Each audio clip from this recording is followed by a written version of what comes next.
Good morning, students. How are you all? I hope you are all doing good and studying really very hard. तो students अपनी वही amazing journey को continue करते हैं जो हमने पिछले वीडियो में स्टार्ट करी थी। पिछले वीडियो में हमने यूनिट डायमेंशन चैप्टर स्टार्ट किया था और किस तरीके से हमने यूनिट्स को डिफाइन किया है, क्यों डिफाइन किया है। काफी आपको लिंक करने को मिलेगा कि फिजिक्स की स्टडी होती कैसी, what is physics actually, and कैसे हम फिजिक्स नेचर में जो इवेंट हो रहे हैं उनको एक्सप्लोर करते करते करते करते हम धीमे धीमे यूनिट्स डिफाइन करते हैं। फिजिकल क्वांटिटी क्या होती है वो हमें समझ में आता है। एंड फिर हमने 7 फंडामेंटल क्वांटिटीज डिफाइन करी, 7 फंडामेंटल क्वांटिटी ही क्यों डिफाइन करी, इस टाइप से। तो इन सभी चीज़ों के आंसर जो है पिछले वीडियो में आपको मिलेंगे और बड़ा ही इंटरेस्टिंग होगा, वो आपका इंटरेस्ट जगाएगा फिर इसमें। उसको भी जरूर देखें। और अब इस वीडियो में हम बात करने वाले हैं एक्चुअली डायमेंशन की, लेकिन उससे पहले हम जरा यूनिट्स के बारे में एक बात और कर लेते हैं। जैसे हमने कहा कि लेंथ की यूनिट हमने सपोज 1 मीटर का, वैसे तो हम जानते हैं कि सिस्टम ऑफ यूनिट्स कई प्रकार के होते हैं, कई सारे हैं। उसमें से कुछ जो फेमस सिस्टम ऑफ यूनिट्स है वो है जैसे एमके सिस्टम, सीजे सिस्टम, एफपीए सिस्टम, फिर finally SI system of unit आया जो कि अभी भी चल रहा है। तो ये कुछ सिस्टम ऑफ यूनिट्स है जो फेमस है, इनको हम सभी जानते हैं। In fact all over the world सभी लोग इसको जानते हैं। इसके अलावा भी हम चाहें तो अपने सिस्टम ऑफ यूनिट्स बना सकते हैं जिनमें लेंथ की यूनिट हम चाहे तो 1 सेंटीमीटर ले लें और मास की यूनिट 1 kg ले लें। We can do as we wish also. तो अब बात यह है कि चलिए ऐसे सिस्टम में लेंथ की जो यूनिट है वो है मीटर। अब क्वेश्चन ये है कि 1 मीटर, उन्होंने कह तो दिया कि 1 मीटर जो लेंथ की एक यूनिट 1 मीटर के बराबर है, लेकिन 1 मीटर होता कितना है, कितना होता है। जैसे मैंने कहा आपको एग्जांपल के फॉर्म में, मैंने आपको कहा था पहले, बताया था कि जैसे पुराने ज़माने में जब इस तरीके से ये जो अभी अभी सिस्टम ऑफ यूनिट्स हम यूज़ करते हैं, मीटर, सेकंड, ये सब नहीं था। उस समय उनका कुछ सिस्टम ऑफ यूनिट रहा होगा। फिर भी अगर हम भी थोड़ा याद करें तो हम सब ये जानते हैं कि आप सब ने देखा भी होगा, जैसे गाँव में अगर कुएं वगैरह खोद रहे हैं, बना रहे हैं, तो उसमें क्या है कि वो रस्सी को, कुएं की गहराई को नापने के लिए क्या करते थे, रस्सी को कुएं की गहराई तक डालेंगे और फिर रस्सी की लंबाई को नापेंगे। तो रस्सी की लंबाई को नापने का तरीका उनका किस तरीके से होता था कि वो रस्सी को ऐसे बिछा देंगे और फिर नापेंगे, भैया 1 हाथ, 2 हाथ, 3 हाथ। तो आप समझ रहे हो कि यहाँ पे जिस भी इंसान ने नापा उस रस्सी को, उसने अपने 1 हाथ की लंबाई को 1 यूनिट कहा। और फाइनली मान लेते हैं कि ऐसे 15 हाथ लग गए, तो वो बोल भी देगा कि यार ये रस्सी की जो लंबाई है वो 15 हाथ है। इसका मतलब वो कह देगा कि जो कुआ है वो 15 हाथ गहरा है। इस तरीके से भी उनको अंदाजा लग जाता था कि कुआ कितना गहरा है। एकदम बात समझे। पर बात ये है कि ये जो हाथ है, ये हाथ तो उस पर्सन का है जिसने कुआ को खोदा था। अब बात यह है कि अलग अलग इंसानों के हाथों की लंबाई अलग अलग हो सकती है ना, राइट। तो अगर मैं किसी से सपोज रस्सी खरीद के लेके आया किसी दुकान से, और उसने तो रस्सी नाप के दे दी 15 हाथ। अब सपोज मेरे हाथ की लंबाई थोड़ी सी ज्यादा है उससे, इतनी ज्यादा है, तो ऐसे में जब मैं नापूंगा रस्सी को पूरी वापस से पूरी तरह से स्ट्रेट करके जब मैं नापूंगा रस्सी की लंबाई, तो चला ये तो 15 हाथ की जगह 14 हाथ निकल गया, 14 हैंड्स। तो मैं तो ये फील करूंगा ना कि मुझे तो चीट कर लिया गया है। अरे बोलो, चीट नहीं कर लिया तो यहाँ तो झगड़ा हो जाएगा। ये सिस्टम काम कर पाएगा कि ज्यादा दिन तक नहीं कर पाएगा। तो पहली चीज तो बहुत क्लैरिटी होना चाहिए यूनिट डिफाइन करते वक्त। जब हम इंटरनेशनली यूनिट डिफाइन कर रहे हैं तो बहुत क्लैरिटी होना चाहिए कि एक यूनिट कितना है। और इस चीज को कि एक यूनिट कितना है ये दूसरे को भी एक्सप्लेन करना आना चाहिए। पता चला कि आप ये बात दूसरे को नहीं समझा पाए और वो अपने हिसाब से कुछ गलत सलत मेजर कर लिए, तब तो दुनिया में झगड़ा हो जाएगा भैया। समझे बात को? तो इसलिए कुछ प्रॉपर्टीज है, उन प्रॉपर्टीज को हमें ध्यान रखना है। जैसे पहली प्रॉपर्टी जो है वो है that unit must be well defined. Well defined होना चाहिए। वेल डिफाइंड से मतलब ऐसा ना हो जाए कि आज मैंने किसी चीज को 1 मीटर कहा है और फिर बाद में मैं 4 दिन बाद कह रहा हूँ अरे नहीं नहीं नहीं नहीं, मैंने गलत मेजर कर दिया था, ये 1 मीटर नहीं, ये तो 0.98 मीटर ही था, वो मैंने गलती से मेजर कर दिया। ये सब नहीं चलता है। वेल डिफाइंड का मतलब कि एक बार डिफाइन कर दिया उसको तो उसमें कोई गलती, इसमें एरर नहीं निकलना चाहिए। It should not contain any error. Error less होना चाहिए वो, नो एरर। बात समझे? ओके, बात ही समझ गए आप लोग। दूसरा, इट मस्ट बी इनवेरिएंट। अब इनवेरिएंट का मतलब क्या होता है? अरे इनवेरिएंट का मतलब ये हुआ कि सपोज कोई छोटा सा गांव है, उस गांव में जो मुखिया है उसने बोला कि चलो भैया सभी लोग को कुछ ना कुछ रस्सी वगैरह कुछ ना कुछ नापना रहता है, तो आज से मैं ये कह देता हूँ कि मेरे हाथ की लंबाई जो है वो है 1 मीटर, 1 यूनिट ऑफ लेंथ। उसने कहा कि उसका जो हाथ है वो 1 यूनिट ऑफ लेंथ है, इस तरीके से। अब बात ये है कि चलो सभी लोगों ने उसके हाथ का सहारा लेकर सब चीजें मेजर कर ली, खरीद ली, बेच ली। अब आप लोग जानते हैं कि भाई उम्र के साथ साथ इंसान के शरीर का जो साइज है वो बढ़ता है या घटता भी है, मतलब डिपेंड करता है। तो समय के साथ अगर ये हाथ जो है वो इसकी लंबाई चेंज हो गई, तो पता चला 20 साल बाद जब सब लोगों ने वापस से खरीदना बेचना स्टार्ट किया, तो वही प्रॉब्लम नहीं आ जाएगी जो भी मैंने पिछले वाले एग्जाम्पल में समझाई। राइट? अगर मैंने आज या 10 साल पहले एक रस्सी की लंबाई इसी हाथ से अगर 10 हाथ मेजर करी थी, तो आज से 10 साल बाद भी उसकी जो लंबाई है वो उतनी ही होनी चाहिए कि नहीं होनी चाहिए? तभी तो झगड़ा नहीं होगा। तो बात यह है कि इनवेरिएंट होना चाहिए। मैं एक एग्जांपल और देता हूँ। जैसे मैं बोल दूं आज से कि एक लोहे की रॉड है हमारे पास ये, और लोहे की रॉड को मैं बोल देता हूँ 1 मीटर। तो क्या ये एक सही यूनिट होगी कि एक रॉड ले ली आयरन की, इसको मैंने आज से बोल दिया ये 1 मीटर है, और अब दुनिया वाले सब हमेशा इसी को लेते रहेंगे, इसके थ्रू मुझे करते रहेंगे और कोई झगड़ा नहीं होगा? इसमें भी झगड़ा होगा, क्योंकि हम जानते हैं कि जब गर्मी आएगी तो ये रॉड की लेंथ बढ़ जाएगी। राइट? गर्मी आएगी तो रॉड की लेंथ बढ़ जाएगी। तो जो यूनिट थी वही बढ़ गई, बदल गई, जो यूनिट थी वही बदल गई, तो ऐसे में तो सारे कैलकुलेशन जो है बिगड़ जाएंगे। अगर कोई इंसान एक रस्सी ले, सपोज विंटर में, या ऐसे बोले एक इंसान रस्सी ले समर में, राइट? क्योंकि यूनिट क्या है, बड़ी हो चुकी है, तो उसने रस्सी ली तो ऑब्वियसली थोड़ा सा कम आएगा नंबर। राइट? तो वो लेंथ आ जाएगी, सपोज 14 हैंड आ गई। लेकिन अगर ये उसी रस्सी को अब अगर विंटर में बेचेगा, तो ऑब्वियसली क्योंकि ये यूनिट ही छोटी होगी ना, रॉड ही छोटी हो गई, तो ऐसे में इस रस्सी की लेंथ जो निकल के आ जाएगी वो तो 15 मीटर आ जाएगी विंटर में। और ये जब बेचने जाएगा तो ये तो फायदा कमाएगा, लेकिन बात ये है कि ये चीटिंग करके फायदा कमाएगा। तो ऐसे चल पाएगा क्या काम? तो बात ये है कि a unit must be invariant with respect to time. चाहे चाहे हजारों साल बीत जाए, unit must be invariant with respect to time. इसलिए तो हम क्या करते हैं, स्पीड ऑफ लाइट कुछ पर्टिकुलर टाइम में कितना डिस्टेंस ट्रेवल कर लेती है, उसी को हम बोलते हैं 1 मीटर। और उस सॉरी स्टूडेंट्स। और और बात यह है कि लाइट की स्पीड तो चेंज होना नहीं है, चाहे धरती रहे चाहे नहीं रहे। तो ऐसी बात है। तो यहाँ पे क्या है कि इनवेरिएंट, टाइम के साथ चेंज नहीं होना चाहिए उस यूनिट के बारे में। Easily accessible. अरे जैसे हमने कहा था कि उस गांव के मुखिया का जो हाथ है, हमने उसी को 1 यूनिट मान लिया।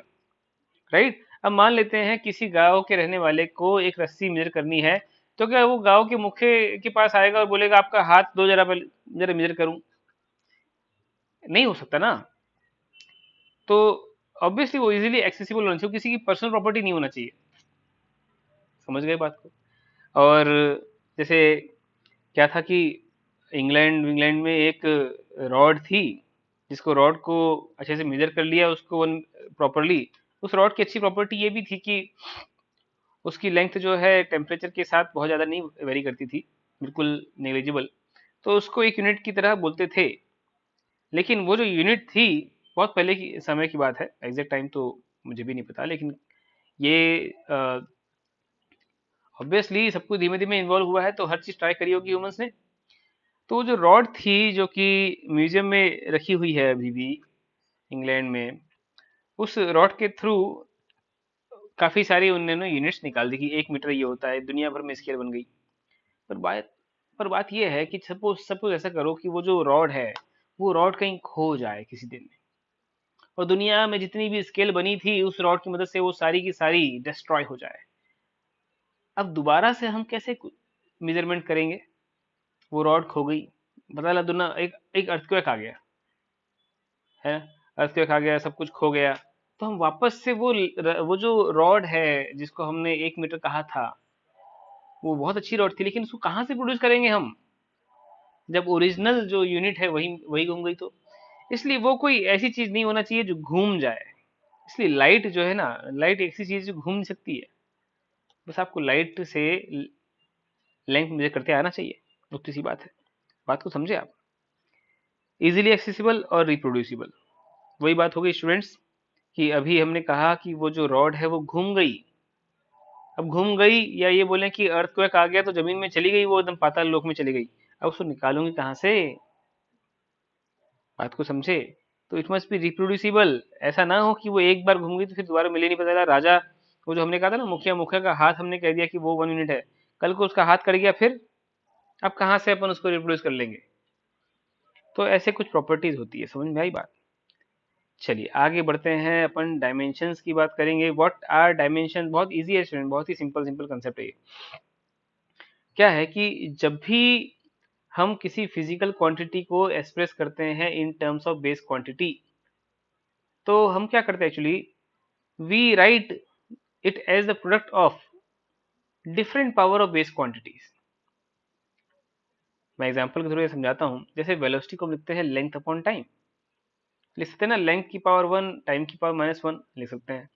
फोर्स लिख सकते हैं मास इंटू एक्सलरेशन, लिख सकते हैं mass velocity by time, obviously acceleration velocity by time होता है।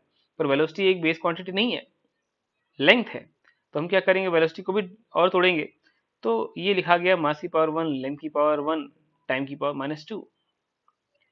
डेंसिटी को लिखना चाहेंगे तो मास की पावर 1, लेंथ की पावर -3। तो हमने क्या किया, जितनी भी यहाँ पे फिजिकल क्वांटिटीज है उन सबको बेस क्वांटिटीज की पावर में लिख दिया। सो यहाँ देखो क्या कहा जा रहा है यहाँ पर, then the power to which the base quantity is raised, the power to which the base quantity is raised is called dimension of the physical quantity। Mainly बात किस चीज की हो रही है यहाँ पे? पावर की। तो जो पावर है यहाँ पर मैं लिख के बता देता हूँ स्टूडेंट्स, यहाँ पे ये पावर है, ये पावर है, ये पावर क्या है? डायमेंशंस है। ये ये सब क्या है स्टूडेंट्स? डायमेंशंस है। तो हम किस तरीके से बोलेंगे ये भी समझ ले। जैसे यहाँ पर हम कहेंगे वी से द डायमेंशंस ऑफ वेलोसिटी। किसकी dimensions? Dimensions of physical quantity. हम किसके डायमेंशन बता रहे हैं? Dimensions of physical quantity. यहाँ पे लिखा हुआ है डायमेंशन ऑफ वेलोसिटी इज, देखिएगा, 1 in length and -1 in time. 1 in length and -1 in time, बात समझे आप? 1 इन लेंथ -1 इन टाइम, क्योंकि यहाँ पे क्या था, लेंथ की पावर 1 था और टाइम की पावर -1 था। So dimension of velocity are 1 in length and -1 in time. समझे बात को? सिमिलरली अगर मुझे फोर्स की बात करनी है तो मैं लिखूंगा डायमेंशंस ऑफ फोर्स आर, किसके डायमेंशन? उस फिजिकल क्वांटिटी डायमेंशन बता रहे हैं। तो उसके डायमेंशन देख रहे हैं अलग अलग बेस क्वांटिटी में, अलग अलग नहीं है, मास में अलग है, लेंथ में अलग है, टाइम की पावर में अलग है। तो इसलिए हम लिख रहे हैं dimension of force are 1 in mass, 1 in length and -2 in time. समझे बात को? So dimension of force are 1 in mass, 1 in length and -2 in time, इस तरीके से। सिमिलरली स्टूडेंट्स यहाँ देखो मैं क्या बोलूंगा, dimension of density are 1 in mass and -3 in length. क्या बात समझे? ये बोलने का तरीका है। अब हम बात करने जा रहे हैं डायमेंशनल फॉर्मूला की। बड़ा ही इजी, बड़ा ही इंपॉर्टेंट। देखो डायमेंशनल फॉर्मूला क्या होता है, यहाँ पे आप देख रहे हो मैं जब फोर्स को लिख रहा हूँ मास, लेंथ और टाइम के टर्म्स में, राइट, और डेंसिटी लिख रहा हूँ बेस क्वांटिटीज टर्म में, तो इतना बड़ा बड़ा क्यों लिखूं? अगर मैं सिंपली मास की जगह पे m लिख दूं, इसकी जगह पे l लिख दूं, इसकी जगह पे टाइम लिख दूं, राइट, और ये पावर आ जाएगी 1, यहाँ पे आ जाएगा 1, यहाँ पे आ जाएगा -2, इस तरीके से, तो आप देख रहे हो कि ये कितना बढ़िया फॉर्मूला नहीं बन गया? दैट फोर्स का डायमेंशनल फॉर्मूला ही बन गया यहाँ पे, m की पावर 1 l की पावर 1 t-2। सिमिलरली स्टूडेंट्स यहाँ पर मैं लिखता हूँ m l-3, dimension formula of density कितना हो गया ml-3। यहाँ पे डायमेंशन फॉर्मूला ऑफ वेलोसिटी क्या हो जाएगा lt-1। तो यही तरीका है डायमेंशन फॉर्मूला में। हम क्या कर रहे हैं, हम जो ये जो बेस क्वांटिटीज है, जितनी भी बेस क्वांटिटीज है, 7 तो है, इन सबको एक सिंबल और दे देते हैं और फिर हम डायमेंशन फॉर्मूला इस तरीके से लिखा करेंगे। तो हमने यही किया। Dimension formula of a physical quantity is an expression which represent how and which of the base quantities are included in this quantity। तो ऑब्वियसली बेस क्वांटिटी किस तरीके से इंक्लूडेड है, तो लेंथ की पावर 1 है इस तरीके से इंक्लूडेड, टाइम की पावर -2 है इस तरीके से इंक्लूडेड है। नाउ फाइनली डायमेंशन फार्मूला लिखते वक्त हम क्या ध्यान करते हैं, कोई भी जिस भी फिजिकल क्वांटिटी का हम डायमेंशन फार्मूला लिख रहे होते हैं उसको हम इस तरीके से ब्रैकेट में क्लोज कर देते हैं, ये बन गया डायमेंशन फार्मूला। यहाँ पर अगर ये फोर्स का डायमेंशन फॉर्म लिख रहा हूँ तो मैं इसको इस तरीके से क्लोज कर दूंगा, राइट। अगर मैं फाइनली मानता हूँ एनर्जी का डायमेंशन फॉर्म लिख रहा हूँ तो मैं इसको इस तरीके से क्लोज कर दूंगा। ये तरीका हो गया। और फिर यहाँ पर मुझे क्या लिखना है, Lt-1 लिख दिया, ML-T-2 लिख दिया, ML²T-2, इस तरीके से डायमेंशन फॉर्मूला हमने क्या किए, एनर्जी के भी लिख दिए। तो ये तरीका हुआ। अब यहाँ पे बस ध्यान आपको ये रखना है, देखो लेंथ है तो लेंथ का डायमेंशन फॉर्मूला एल हो गया, मास का कैपिटल एम कर दिया, टाइम का वही कर दिया। अब यहाँ पे एक बार ध्यान रखना, इसका इसका और इसका तो सेम है, थोड़ा सा चेंज किया हमने, लेंथ का एल, मास का कैपिटल एम और टाइम के लिए कैपिटल टी, एकदम उनका जो इनिशियल वर्ड है उसी को लिया है। ये वही है जो यूनिट की सिंबल है। जब आप टेम्परेचर की यूनिट लिखते हो ना स्टूडेंट्स, तो क्या लिखते हो, temperature is equal to suppose 10 kelvin लिखना हो तो आप लिख देते हो इस तरीके से, है कि नहीं? तो यहाँ पर जो यूनिट का सिंबल था वही सिंबल यहाँ पे लगा हुआ है, बस इतना सा है जो चेंज किया है हमने और कुछ नहीं। क्या बात समझे? चेंज कहाँ पे हुआ है, सिर्फ यहाँ पर, और बाकी जगह तो सेम ही है। तो ये कोई बहुत बड़ी चीज नहीं है, अभी आप खुद ही सीख जाओगे। अब करते हैं कुछ एग्जाम्पल स्टूडेंट्स। इनफैक्ट मैं आपको दूंगा क्वेश्चन करने के लिए, और ध्यान रखो ये हिंट भी दी है आपको। आपको डायमेंशन फॉर्म निकालना है कुछ फिजिकल क्वांटिटीज के। आपको यूनिट निकालना मैंने सिखाई दिया था कि यूनिट निकालने के लिए किसी भी फिजिकल क्वांटिटी की आपको उस कोई भी फिजिकल क्वांटिटी जो निकालना है उस फिजिकल क्वांटिटी को कंटेन करने वाला एक फॉर्मूला पता होना चाहिए। जैसे यहाँ पे force is equal to G m1m2 by R square, ये फॉर्मूला होता है। अब बात यह है कि ये फॉर्मूला आपको पता है इसलिए मैंने लिखा नहीं है, तो आपको ग्रेविटेशन कांस्टेंट की यूनिट निकालना है, आप निकाल सकते हो। बस जिसको यूनिट निकालते आता है उसको डायमेंशन फॉर्मूला भी निकालते आता है, कोई बड़ी बात नहीं है। डायमेंशन फॉर्मूला निकालने के लिए आप क्या करो, आप पहले उसकी यूनिट लिखो, फिर आप क्या करो, जो यूनिट है ना, यूनिट का जो सिंबल है, यूनिट जो है, जैसे मान लेते हैं केजी आया, कहीं यूनिट में केजी आया, मैं एक लिख के बता देता हूँ ना स्टूडेंट्स आपको। फॉर एग्जांपल हमने एक्सेलरेशन के बारे में पता है, एक्सेलरेशन क्या होता है, मीटर पर सेकेंड स्क्वायर। अब आप जानते हो एक्सेलरेशन का डायमेंशन फॉर्मूला लिखना है तो आप क्या करोगे कि मीटर किसकी यूनिट है, मीटर मतलब मास मत कर देना, मीटर किसकी यूनिट है, लेंथ की है, तो लेंथ की जगह लेंथ का सिंबल लिख दिया। ये सेकंड किसकी यूनिट है, टाइम की है क्या, तो टाइम है वो, तो टी की पावर -2 कर दिया, बस इतना ही। तो आपको क्या करना है, यूनिट आपको पता है तो वो यूनिट में जो आ रही है मीटर है, तो यूनिट का सिंबल किसका सिंबल है वो देख लो, उस फिजिकल क्वांटिटी का इनिशियल लेटर लिख दिया हमने इस तरीके से। आप बात समझ में आई किस तरीके से करना है, अब तो इजी लग रहा होगा। अब फटाफट फटाफट आप ये जो चार क्वांटिटीज है, इनका चार क्यों, पांच, ये पांच है टोटल, इन पांचों फिजिकल क्वांटिटी का आप मुझे फटाफट निकाल के दिखा दो क्या होगा डायमेंशन फॉर्मूला। चलिए स्टूडेंट्स, मैं वेट कर रहा हूँ। इनफैक्ट मैं वेट क्यों करूंगा, आप वीडियो पॉज करोगे और वीडियो पॉज करके आप सॉल्व करोगे, तभी आपको मजा भी आएगा स्टूडेंट्स, नहीं तो फिर हाँ आपको आ जाता है तो अलग बात है। चलिए स्टूडेंट्स, अब मैं करके दिखाऊंगा। देखो प्रेशर, तो प्रेशर क्या होता है, फोर्स अपॉन एरिया। आप सबको पता है प्रेशर होता है फोर्स अपॉन एरिया, है ना। सो प्रेशर अगर फोर्स अपॉन एरिया है तो स्टूडेंट्स प्रेशर की यूनिट निकाल लेते हैं पहले। यूनिट होती है प्रेशर की KG metre second minus two divide by metre square, यही होती है ना। सो साफ साफ हम देख पा रहे हैं KG metre minus one second minus two, right. और अब अगर मुझे इसकी यूनिट लिखना है तो मैं क्या करूंगा, यहाँ पर प्रेशर की यूनिट, प्रेशर का डायमेंशन फॉर्मूला लिखने के लिए यहाँ केजी की जगह पर क्या लिखूंगा, केजी किसकी यूनिट है, मास की, तो आ जाएगा एम। यहाँ जो मीटर है वो किसकी यूनिट है, लेंथ की है, तो वो आ जाएगा उसका सिंबल एल माइनस वन। और ये सेकंड किसकी यूनिट है स्टूडेंट्स, ये टेम्परेचर की है, सॉरी टाइम की है, तो टाइम की आ गया माइनस टू। तो इस तरीके से मैंने एक आपके सामने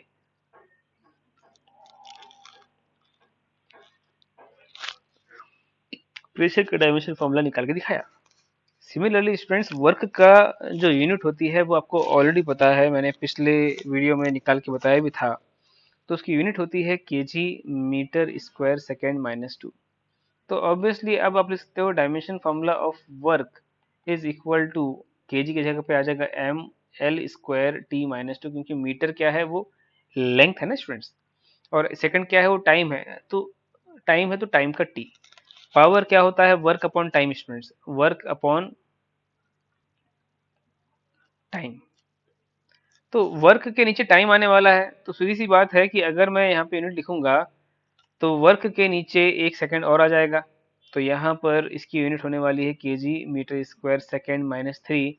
और डायमेंशनल फार्मूला ऑफ पावर भी बहुत इजीली आ गया, मैं लिखूंगा M L square T minus three. मैंने एम क्या है, केजी की जगह पे एम लिख दिया, और मीटर किसकी यूनिट है तो वो लेंथ की है, तो लेंथ का एल लिख दिया। अब सिमिलरली ग्रेविटेशनल कांस्टेंट, पिछले वाले चैप्टर में, पिछले वीडियो में मैंने आपको ये समझाया था कि force is equal to G M one M two by R square होता है। अगर यहाँ से जी की यूनिट निकालोगे तो जी की यूनिट आने वाली है, मैं सीधे यूनिट लिखने जा रहा हूँ स्टूडेंट्स, मैं फॉर्मूला नहीं लिख रहा। वैसे हम जी को क्या करते थे, F R square by M one M two इस तरीके से करेंगे, और फिर हमने जी की यूनिट निकाली थी। तो क्योंकि यहाँ पे केजी है, मैं एफ की यूनिट लिख रहा हूँ, वो आ जाता था केजी माइनस वन। फाइनली मैं यूनिट निकाल रहा हूँ स्टूडेंट्स, पिछले वीडियो मैंने एक्सप्लेन किया हुआ ना, इसलिए KG minus one, okay, metre cube आ जाता था यहाँ पे, और सेकेंड माइनस टू आ जाता था ये। तो अगर अब आपको ग्रेविटेशनल कांस्टेंट का डायमेंशन फॉर्मूला निकालना है, तो अब केजी की जगह पे आप लिख दोगे कैपिटल एम, क्योंकि वो मास की यूनिट है, और मीटर की जगह लिख दोगे लेंथ, लेंथ क्यूब आ जाएगा, और सेकंड की जगह पे लिख दोगे टाइम, तो टाइम की पावर माइनस टू आ जाएगा। ये तरीका हुआ जिससे हमने डायमेंशन फॉर्मूला निकाल लिया। एक लास्ट और दिख रहा है आपको, अब यहाँ पे देखो क्या है, कोफिशिएंट ऑफ विस्कोसिटी दिया हुआ है, राइट। तो कोफिशिएंट विस्कोसिटी को आप लिखो F divide by six pi और आर इंटू वी। देखो आर और वी क्या होते हैं, आर रेडियस होता है, वी वेलोसिटी होती है। ये फॉर्मूले के बारे में आपको इतना तो पता होना चाहिए कि उसके अंदर ये आर वी क्या है वो पता होना चाहिए। और ये सिक्स पाई क्या है, कांस्टेंट है, कांस्टेंट का यूनिट एंड डायमेंशन में कोई काम नहीं होता है। तो अगर आपको यूनिट लिखनी भी है तो यूनिट इसकी क्या होने वाली है, obviously KG metre second minus two के नीचे क्या आने वाला है, एक तो मीटर, और यहाँ पे मीटर सेकेंड माइनस वन। तो फाइनली डायमेंशनल फॉर्मूला ये यूनिट तो निकल के आ गई स्टूडेंट्स, क्या लिखेंगे अपन, K G meter minus one second minus one. तो डायमेंशन फॉर्मूला ऑफ ईटा जो है वो आ जाएगा M L minus one T minus one, बस simple, M L minus one T minus one. और ये मैंने आपको कुछ लिख के भी दिया है इस तरीके से, ठीक। तो अब देखो, बहुत अच्छी अच्छी बातें हमने सीख ली यहाँ पे डायमेंशन फॉर्मूला। अब फाइनली और लास्ट में कुछ बातें और हमें करनी है, कुछ इंपॉर्टेंट पॉइंट्स जो हमें क्वेश्चन सॉल्व करते वक्त बहुत काम में आने वाले हैं, और ये याद नहीं होगा तो आप क्वेश्चन सॉल्व नहीं कर पाओगे स्टूडेंट्स, ध्यान रखना। सबसे पहली चीज,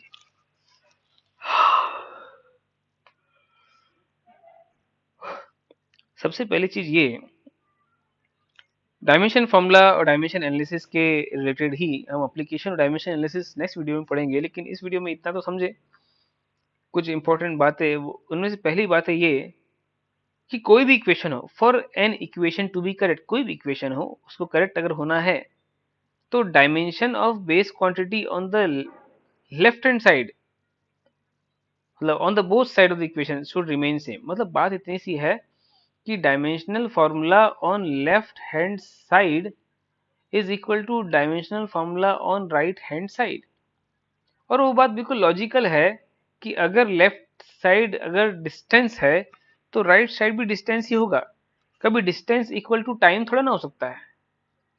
अगर मैं इधर टाइम का फॉर्म लिख रहा हूँ ऐसे करते हुए, तो मैं टाइम ही तो लिख रहा हूँ, तो इधर भी राइट हैंड साइड भी वो क्या होगा, वो फाइनली टाइम ही तो होगा ना।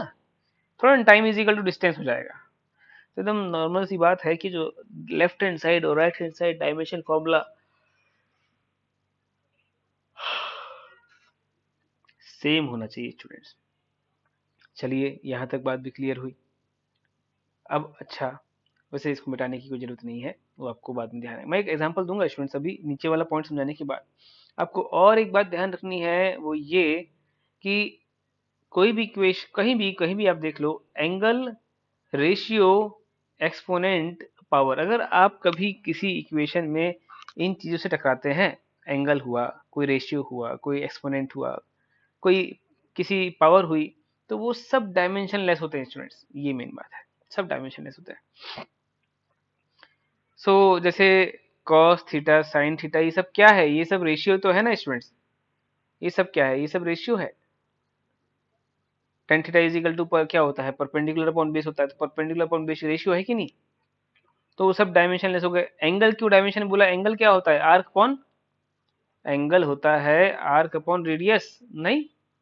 तो ये क्या है, ये रेशियो तो है सेम फिजिकल क्वांटिटीज का। तो इसलिए क्या होगा, डायमेंशन ऊपर भी डायमेंशन में एल आया तो नीचे भी एल आया कि नहीं, लेंथ लेंथ। तो ये डायमेंशन लेस हो गया। डायमेंशन लेस होने का मतलब होता है कि उसका डायमेंशन वन आना, मतलब m की पावर जीरो, एल की पावर जीरो और t की पावर जीरो आना। तो किसी भी चीज की पावर जीरो कर देने का मतलब क्या होता है, वन ही तो होता है। तो इसलिए कहीं भी कोई चीज हो वो डायमेंशन लेस, इसका मतलब ये है कि उसका डायमेंशन फॉर्मूला वन है। कुछ बात समझे। तो ये बात समझ में आ गई कि ये तीनों चीजें, ये आप सबको समझ में आ चुकी है। तो मैं आगे बढ़ जाता हूँ। अब ध्यान रखना है कि जैसे y इज इक्वल टू ए ई की पावर x है, तो ध्यान रखें कि ये जो e की पावर x पूरा टर्म है ये भी डायमेंशनलेस होता है, और जो अंदर ये भी है ये भी डायमेंशनलेस होता है। ध्यान, ये फैक्ट बात है, इनको ध्यान रखने की जरूरत है कि x भी डायमेंशनलेस है और e की पावर x दोनों ही डायमेंशनलेस है। एक्सपोनेंशियल कभी भी उनकी यूनिट नहीं होती है। पावर, अब ये क्या है, e की पावर में है कि नहीं, तो एक्सपोनेंट, ये तो गलत हो रहा भैया, मुझे नींद क्यों आ रही है, आ जाती है कई बार स्टूडेंट्स। चलिए, तो बात यह है कि पावर, कभी भी जो पावर होती है वो डायमेंशनलेस होती है, इसकी कोई यूनिट नहीं होती है। e की पावर यहाँ पे x है, ये e की पावर एक्सपोनेंट भी बोल सकते हो आप उसको। तो ये सब क्या है, डायमेंशनलेस। तो ऐसे में अगर पहली इक्वेशन के हिसाब से अगर हम देखें, पहली इक्वेशन के हिसाब से तो उन्होंने कहा कि लेफ्ट हैंड साइड है, लेफ्ट हैंड साइड वो राइट हैंड साइड, दोनों सेम ही फिजिकल क्वांटिटी को रिप्रेजेंट करना चाहिए। तो लेफ्ट हैंड साइड का डायमेंशन फॉर्मूला वो तो राइट हैंड साइड के डायमेंशन फॉर्मूला के बराबर है। इसका मतलब ये हुआ कि डायमेंशन फॉर्मूला ऑफ ए वो dimension formula of Y is equal to dimension formula of A into dimension formula of E की पावर एक्स। और हम ही जानते हैं कि डायमेंशन फॉर्मूला ऑफ ई की पावर एक्स होता है वन। तो सीधी सीधी कह सकता हूँ कि डायमेंशन फॉर्मूला ऑफ वाई वही डायमेंशन फॉर्मूला ऑफ ए है। तो आपको अगर मान लेते हैं दिया होता कि वाई जो है वो एक लेंथ है, तो फिर आपको साफ साफ पता है कि जो ए है उसका डायमेंशन फॉर्मूला क्या होगा, एल की पावर 1, वो भी एक लेंथ है। बस इस तरीके से हमने यहाँ पे पहले पॉइंट का भी यूज कर लिया। और दूसरे पॉइंट में आप देखो स्टूडेंट, दूसरे पॉइंट में क्या दिया हुआ है, दूसरे पॉइंट का यहाँ मैंने इसको एक्सप्लेनेशन दिया है कि ये जो x है ये भी डायमेंशनलेस है पावर में, और ये e की पावर x पूरा डायमेंशनलेस है, तभी तो मैंने यहाँ पे e की पावर x का डायमेंशन 1 लिखा है। क्या इतनी बात समझे? ठीक है, तो एक क्वेश्चन है जो आप करके बताओ तो अच्छा होगा। देखो ये रहा क्वेश्चन,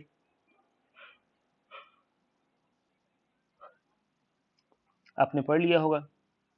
क्या है क्वेश्चन में? क्वेश्चन में इतना सा है कि एक क्वांटिटी है y, वो is equal to A, Y जो है y is equal to A cos के टी बाई एक्स, इस तरीके से लिख दिया है।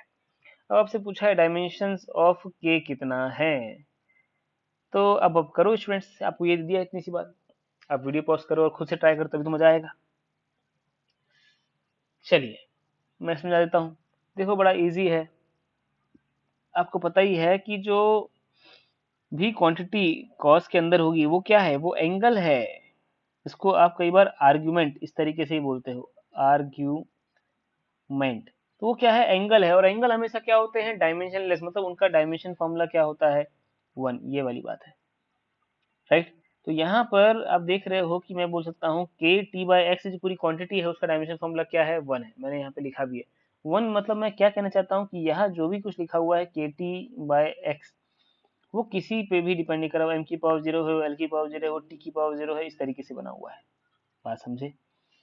तो ठीक है, अब इसको इक्वेशन की तरह सॉल्व करना रह गया। तो हमने क्या किया, x को और t को, x को दे लेके आ गए, t नीचे लेके आ गए, ऐसा। तो k और ये x बाई टी आ गया। तो अब यहाँ पे देखो x क्या है, x क्या है, एक लेंथ है, और t क्या है, टाइम है। तो आपने लिख दिया l और ये t, है कि नहीं? तो यहाँ से k का डायमेंशन फॉर्मूला भी आ गया एल टी माइनस 1। तो ऐसे स्टूडेंट्स आप क्वेश्चन को कर सकते हो, कोई भी क्वेश्चन को। यहाँ तक अपन इस वीडियो में रखते हैं। नेक्स्ट वीडियो में हम डायमेंशन एनालिसिस को पढ़ेंगे। Dimension analysis, application of dimension analysis. जैसे याद होगा हम रिलेशन निकाल लिया करते थे, कन्वर्जन ऑफ यूनिट कर लिया करते थे।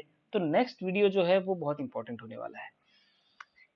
चलिए स्टूडेंट्स, मिलते हैं नेक्स्ट वीडियो में। बिल्कुल आप सब्सक्राइब करें और एकदम ट्यून रहें इससे, और भी अपने फ्रेंड्स को बताएं ताकि वो इसका फायदा उठा सके। चलिए, इसमें मैं लास्ट में क्या करूंगा, लास्ट में मैं एक